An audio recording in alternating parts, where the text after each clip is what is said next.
Hi, I'm Wayne Madsen, and you're listening to the Falcons Nest podcast. I'm Lewis Rees, and you're listening to Falcons Nest podcast. I'm Anuj Dal, and you're listening to the Falcons Nest podcast.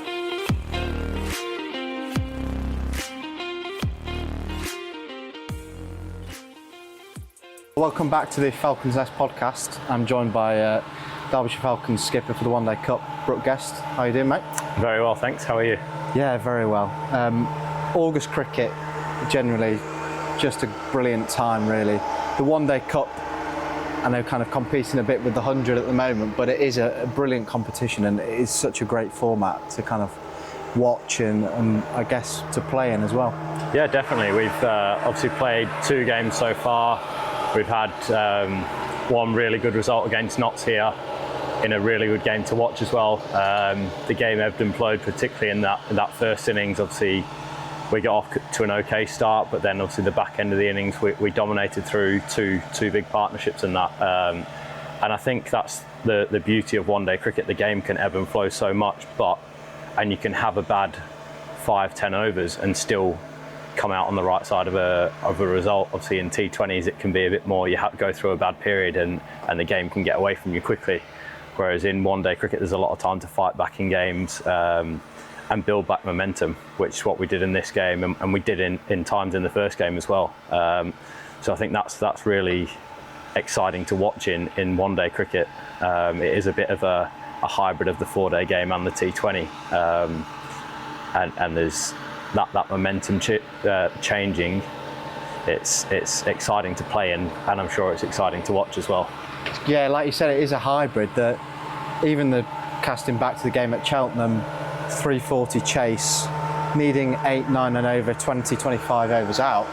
So with the way the game's played now, it's not too much of a concern if you needed to go at 10s for the last 12, 13 overs, because it's regularly now what we see in T20s that 200 is a normal score and going at 10s is kind of that rate. So you've got the traditional element of being able to build your innings. Someone like, let's take Ross's knock here as a prime example, able to get himself in and then just absolutely explode at the end, hit one over the media centre. We were trying to work out when the last time someone's actually done that in a game. I think it might have been Leas. Well, I think it was against Lancs in the T20, I think it was. Someone said that Yoz hit one over as well. Yeah, but I think that was before Leas did it. Yeah. And obviously Yoz, one of our coaches now, never forgets it, always reminds us of it. But yeah, I remember Leas hitting one. I think it was against Lancs in a T20. I think it might have been off Tom Hartley where he hit one straight over it, and it was a big hit then as well. Yeah. And obviously Ross's the other day was a monster as well. So it's exciting when you've got players like that down the order that can come in and make the most of a good platform. Zach Chappell as well, it seems like it is his format, or the one that he just kind of really shines in, that every time he seems to get the ball, takes wickets. With the bat, he's a superstar down the order and kind of just comes in, and no boundary is big enough really when he gets going. Yeah, definitely. Like, obviously with the ball we know what he can do. He's done it in all 3 formats for us, but particularly this format with the bat, he's played some really good knocks across the last couple of years. At Northampton last year, first game, him and Ross put on a really good partnership that got us into the game. And obviously this game here, he's a strong lad, and his ability to hit the ball so hard, when he does find a gap, it always goes for 4. And I think this format suits him as well, because he's got that little bit of time to get his eye in. He doesn't have to come in like in a T20 where he comes in lower down the order where it's 2-3 overs to go. He's got to almost go from ball 1. It allows him to have a bit of time to get his eye in a bit and then use his physical attributes to be able to exploit the game. But he's, like I say, I think our middle to lower order in the first couple of games has been really exciting. Obviously we saw Ross, Chappie and Amrit, all 3 of them from sort of 6, 7, 8 have all played some really vital knocks in this competition so far, and hopefully they can keep adding the cherry on top to innings set up by our top 5, 6. But but it's so exciting having those three to come in and hopefully finish games off, because they've all got so many shots and the ability to clear the boundary with ease when they give themselves a chance to get in as well.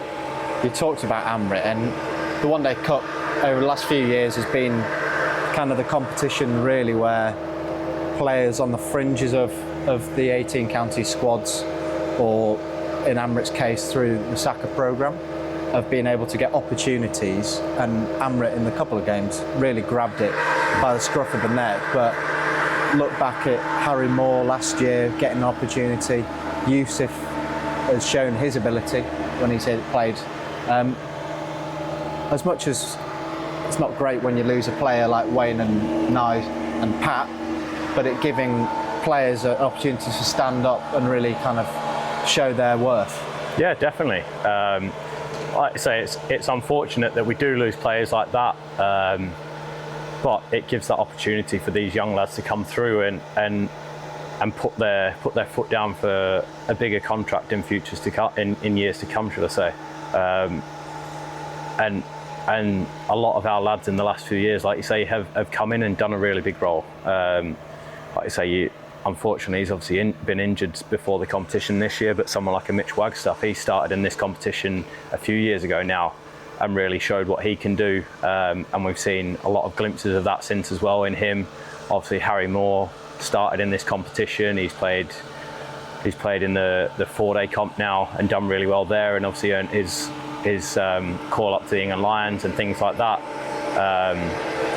It's exciting for these young lads coming through that they know at some point they're going to get an opportunity to show what they can do.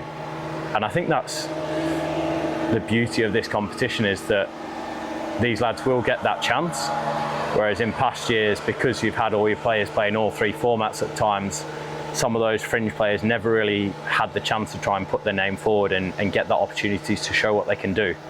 So I think even though it is unfortunate that we lose these players to the 100, it does give young lads that are on the fringe of teams that opportunity to show what they can do and get that contract and further opportunities in other formats.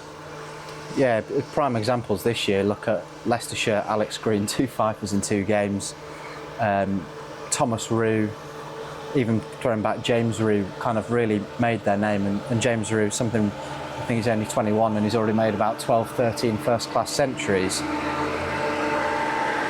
These opportunities for someone like Amrit, Rory, even Joe to an extent, to prove to Mickey or all the coaching staff around the country that I should be a professional cricketer. And even though in, like, again, Amrit and Rory's case, 22, 23, kind of passed through your age groups and your pathways, have had to kind of bide their time doing something else, but actually players develop and mature at different ages. Yeah, definitely. And I think in a lot of people's case, you don't see the best of them until probably these days, late 20s, even 30.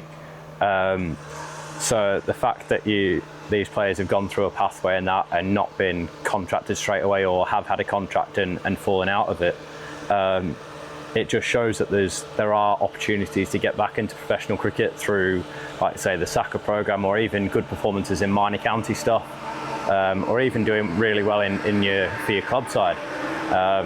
It just shows that there's always a chance. Like, there's no one is too late. I remember a few years ago now, but Richard Gleeson didn't really get his contract until, I reckon, he was probably about 30, maybe late 20s, 30. And what a career he's had since then. So I think it just proves that it's never too late for anyone. If you keep doing the right things and keep performing, there's always will be a way to try and get back into it.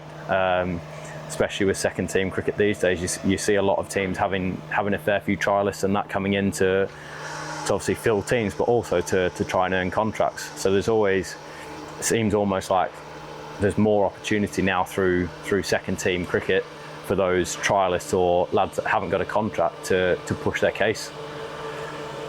I'm not a professional athlete myself, but for some guys like that, is there a bit more pressure? Because yeah, you've got kind of, you can go out there and play almost with just under no pressure, going, here I am to express myself. But also then on the flip side, there's a hell of a lot of pressure that I couldn't really kind of set myself as a career here, and if I don't do well, I might be gone.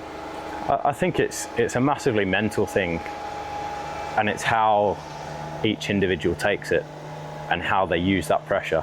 Some people can go, well, I've got a chance here, I can go out there and just play my free way, and that's when I'll play my best and probably perform my best and push for my contract that way because I'm playing my way and that's what I do best.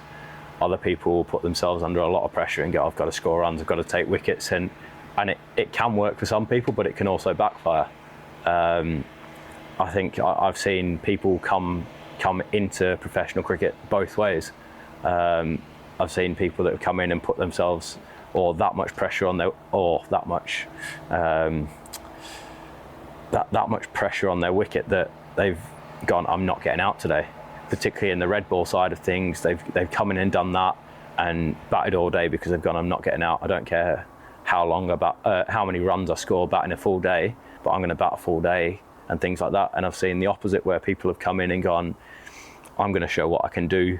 I can play all these shots and I'm going to express myself today and come through like that. And I think a prime example of that is Amrit. He's come in and played in our twos this year and played so freely.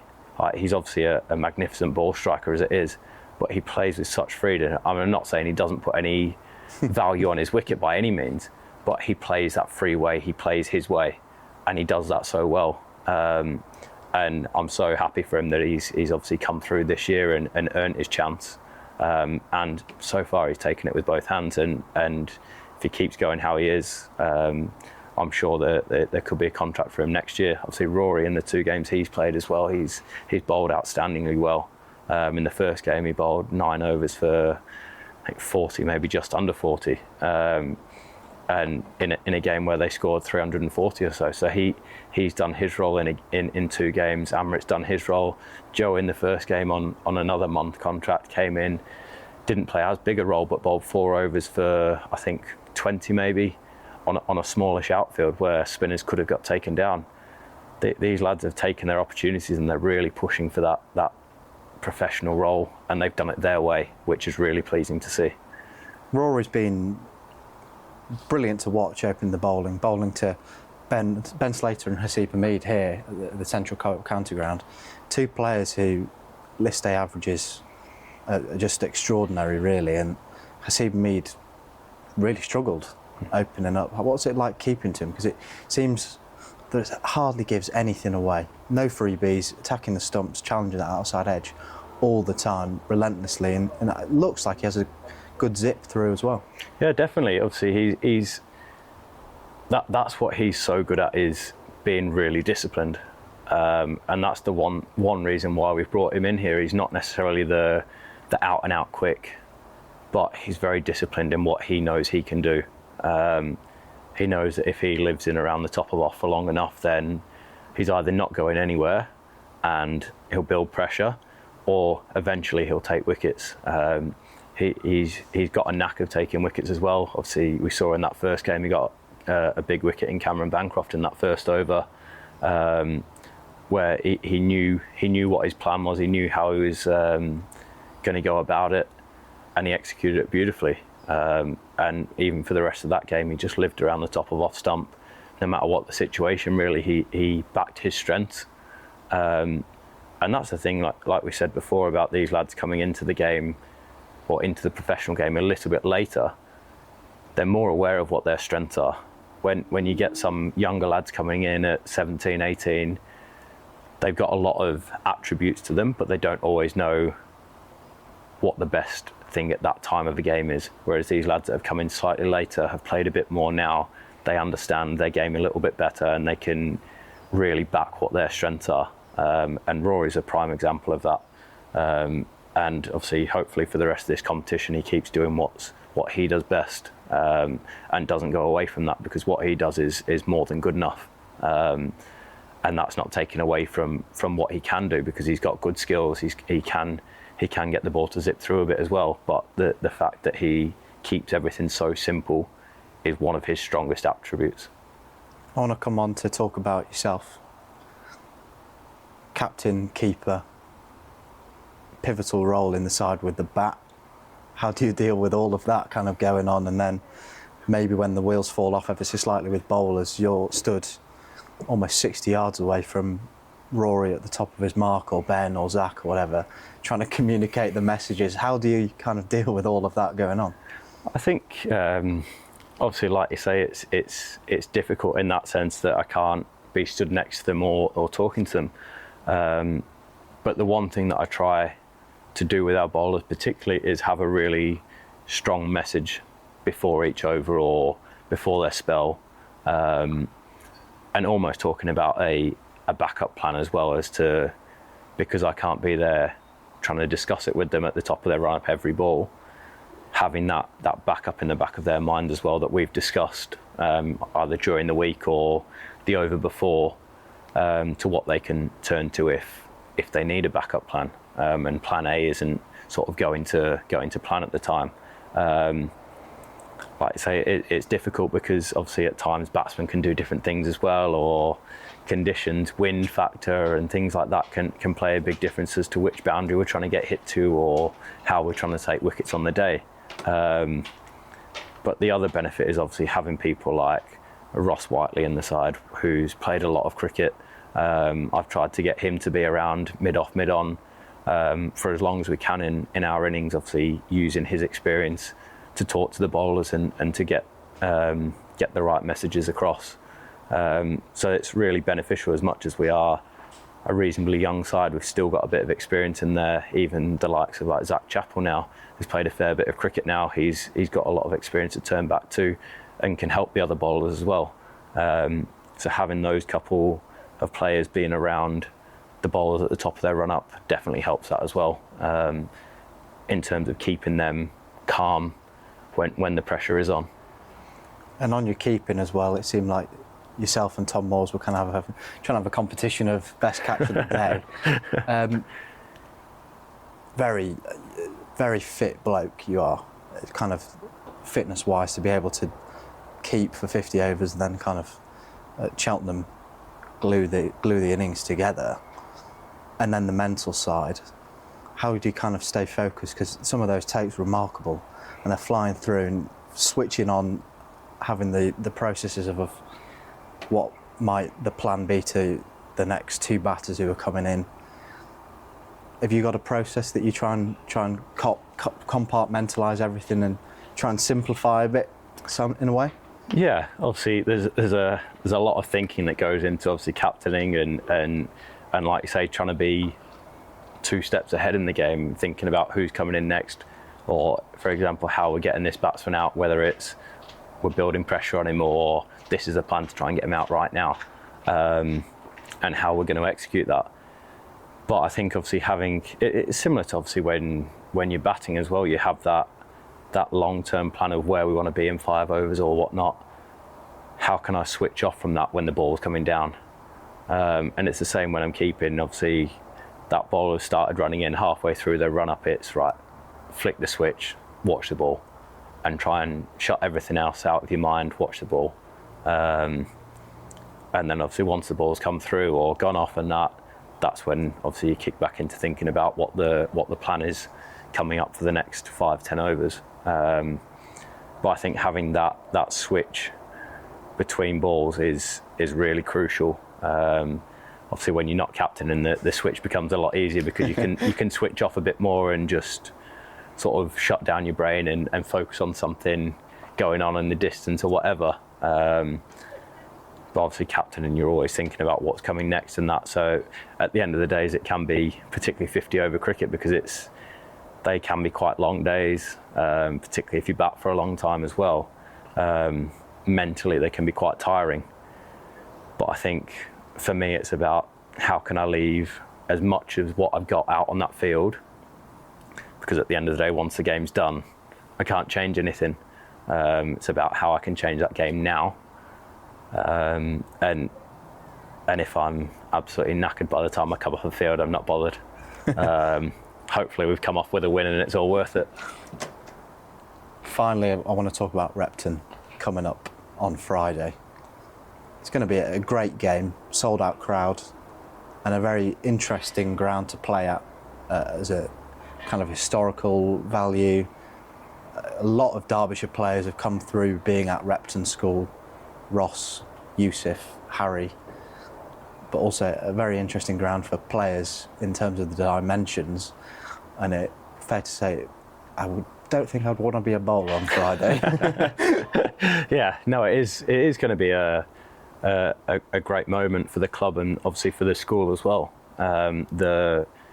It's a really lovely ground. Obviously, the school itself is obviously magnificent. There's a lot of grand buildings around and that, and a lot of great architecture and that.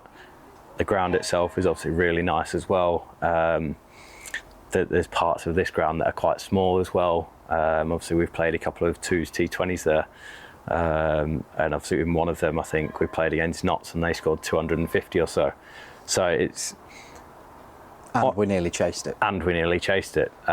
Scored some runs that day, didn't you? A couple. But yeah, it could be a very interesting game. It could be a high-scoring game. It's one of those grounds where, because it is small at times, people can get carried away a bit and could go out there trying to score from ball one, and we could get a couple early wickets could fall, and all of a sudden the momentum holds back with the bat, and that most of the time we have played there, it has been quite a nice batting wicket. So there's no reason why it couldn't be a big high-scoring game for both teams. But I think it just creates different opportunities for different skill sets to shine.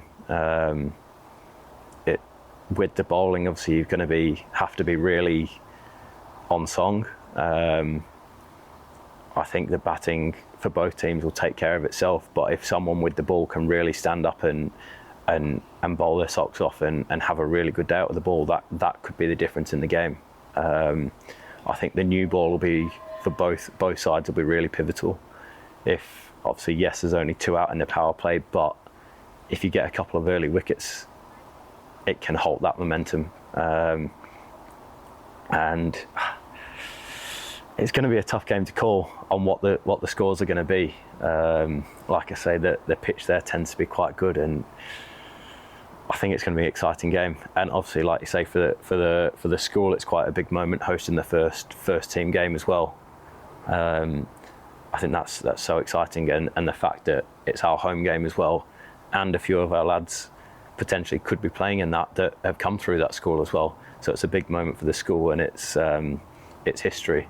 And also, obviously, we spoke about it today. Obviously, the first game there, we want to create a bit of history and win that first game at that ground, not have a away team winning that first game.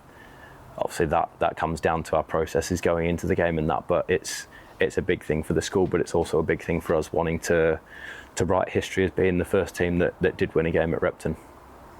Brooke, always a pleasure, mate. Thank you for joining me, and go well on Friday. Cheers, thank you.